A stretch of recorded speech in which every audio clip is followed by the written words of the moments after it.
never cursed in front of their mother before. And so I quote tweeted, I said, what about saying fuck you to your friend's mom? But I digress. I don't get the big deal about like cursing in front of parents. I really don't. It's probably because I started cursing in front of my parents in like sixth, seventh grade. But like, it's just not a big deal to me. Is that a Southern thing or is that just family to family? I think it's family to family because I mean I think I started cussing in front of my mom around maybe like junior senior year of high school. Mm-hmm. Um, I still try not to curse in front of my grandma. Oh, I curse in front of my grandma all the time. My grandma, she'll drop a shit and a damn. She does say God bless America. I mix in a God bless America. Which I is mix them just in the now. cutest thing. You know what I hated when people would say cheese and rice instead of saying Jesus Christ. And it's like, God bless America, I'll let fly, but that's just fucking stupid. I'll never forget the one time that I really pissed off my grandma. Mm-hmm. And she let loose a goddamn it. Did she go right to church to repent?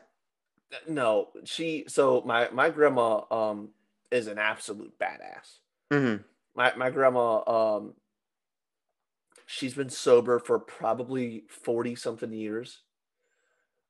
She still goes to AA.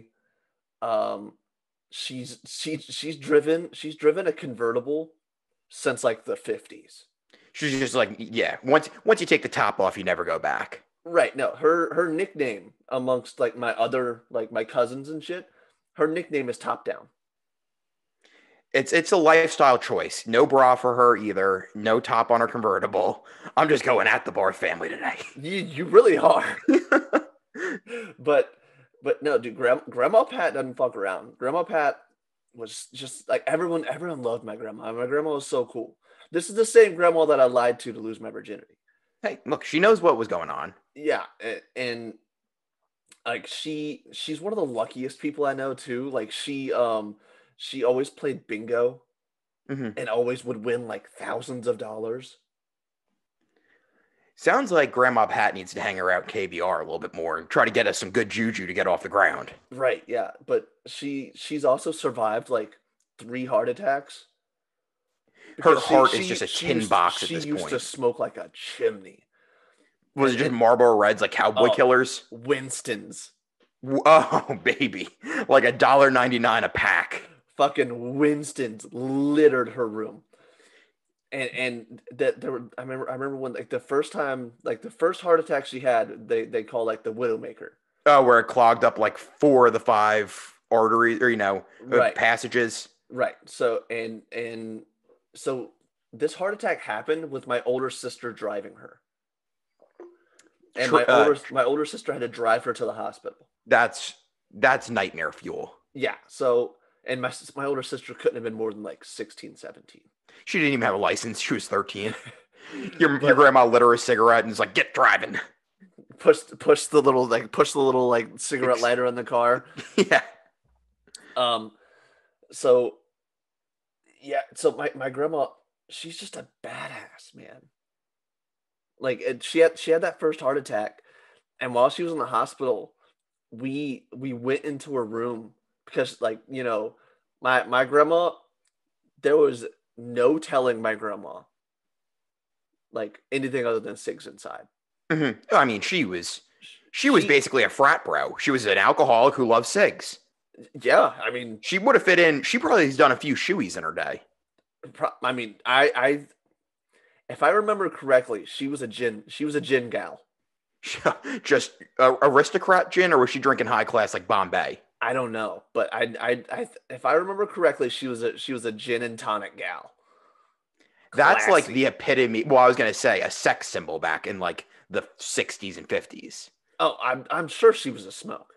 Yeah, Smoke who smoked in a topless, and she was topless at all times. Oh my god.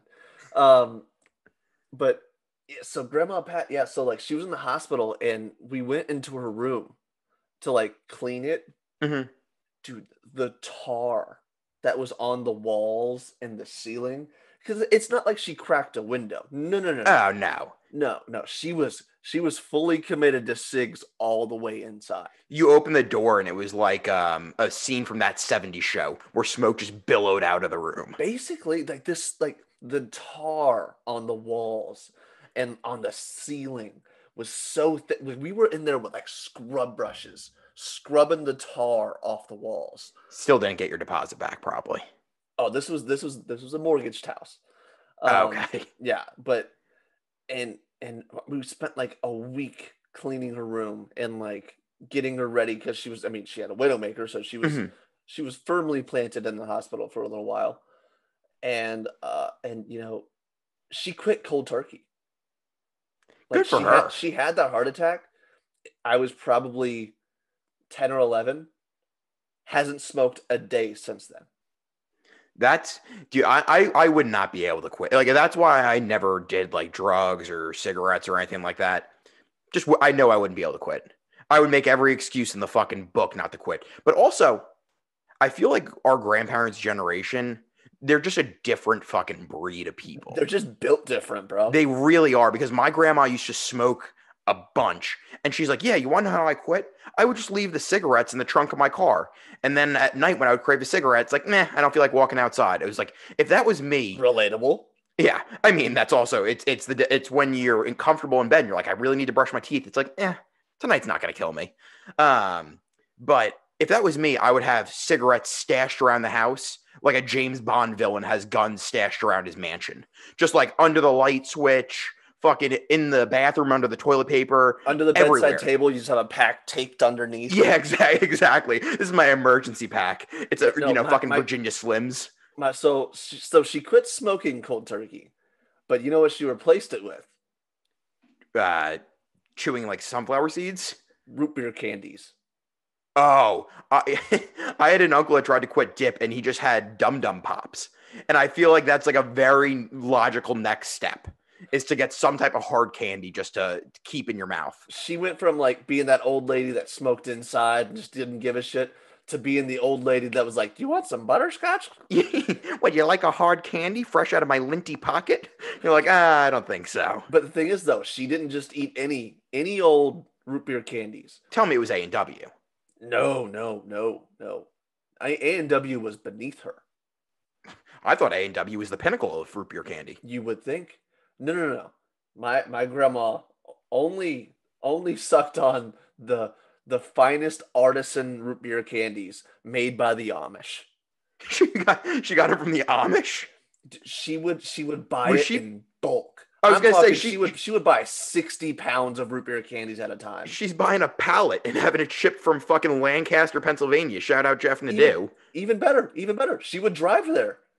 She would drive to Lancaster? She wouldn't. There's a good Amish population in like Midwestern Virginia. Did not know that. Like learn something new every day. Around Charlottesville. Okay. And she would drive through there, or at least they would like they had like trade shows there or something. Yeah. And she would go and she would probably buy them out of stock. Oh, it was their yearly quota of candy. They're like, is that old lady going to be there? Grandma Pat? Yeah, she's going to be at this one. Like, better make an extra couple batches. Is she driving the Saab? I thought you were going to say she would rent like a fucking U-Haul pickup truck and they would load the pallet in the back for her. No, man. She was driving a Saab and the back was just dragging on the ground with all the root beer candies in the back. She had the top down and hard candies were just coming out of the back of the car like rocks down a highway, breaking windshields. That's awesome, though. So she smoked, like you said, every single day. Did I ever tell you? I don't even know if I talked about this on the podcast. My friend that smoked a joint thinking it was Virginia Slim. Nope.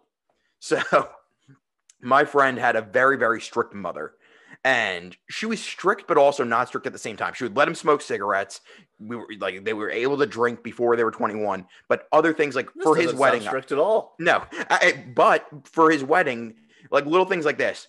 For his wedding, I was a groomsman, and we were allowed to have one beer and one single shot before we walked down the aisle. No more, no less. Didn't matter if you were 6'9" or 4'9". Didn't matter if you were 300 pounds or 100 pounds. That was the limit. Sounds like the way that it was explained to you.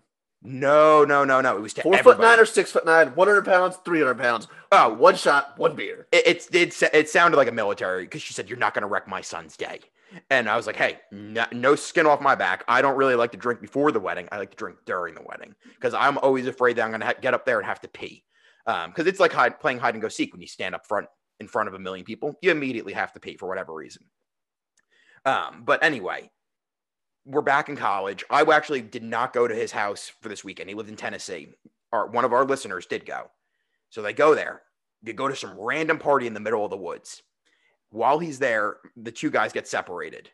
My one friend walks back to his house, to his friend's house, and my buddy's sitting there and all of a sudden has a lisp. And all he's saying is, "Ma, I thought it was the Virginia Slim."